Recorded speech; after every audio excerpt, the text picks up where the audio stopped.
With the coming of the Arabs and Turks to Hindustan, we find a change in the writing of history.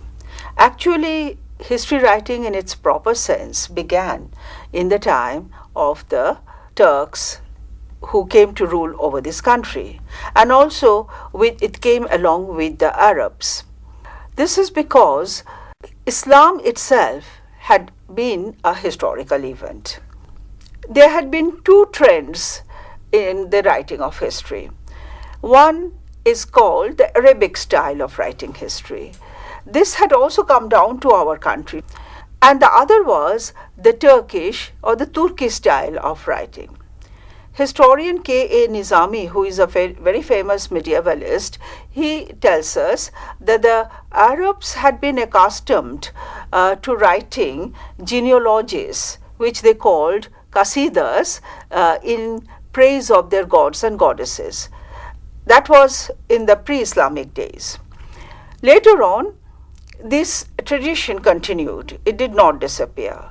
And while they wrote, the Arabic historians in the Islamic period, they wrote about an age, about the people, about the atmosphere, about the surroundings. That was the Arabic style. We find, for example, such style of writing prevalent in Chachnama. The author of Chachnama is anonymous. It gives us not just the account of the hero, the conquering hero Muhammad ibn Qasim and his achievements, but it also gives us detailed account of Sindh, the region which he conquered, about its people, about its flora and fauna, its agriculture, its trade and commerce, and so on.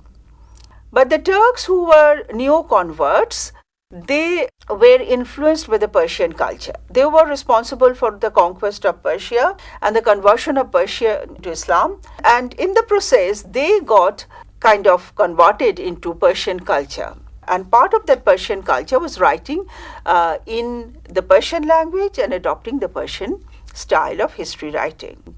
It was to write about kings, about monarchs. It's a kind of a genealogical account. Now we get a whole lot of sources available. One is called Sira, which meant biographies. The other is Ansab. Ansab is kind of a genealogical table. Then Tabakat. Tabakat in Persian means history, anecdotes, writing down of events. Tariq means history as well too. Then we have Malfuzats.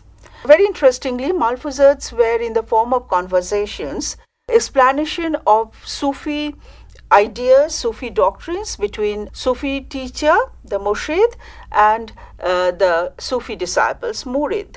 While the Murshid and the Murid are in conversation, they discuss a whole lot of things about the contemporary situation, about the existing rulers, about the people, and they provided very important information about history and acted as sources of history.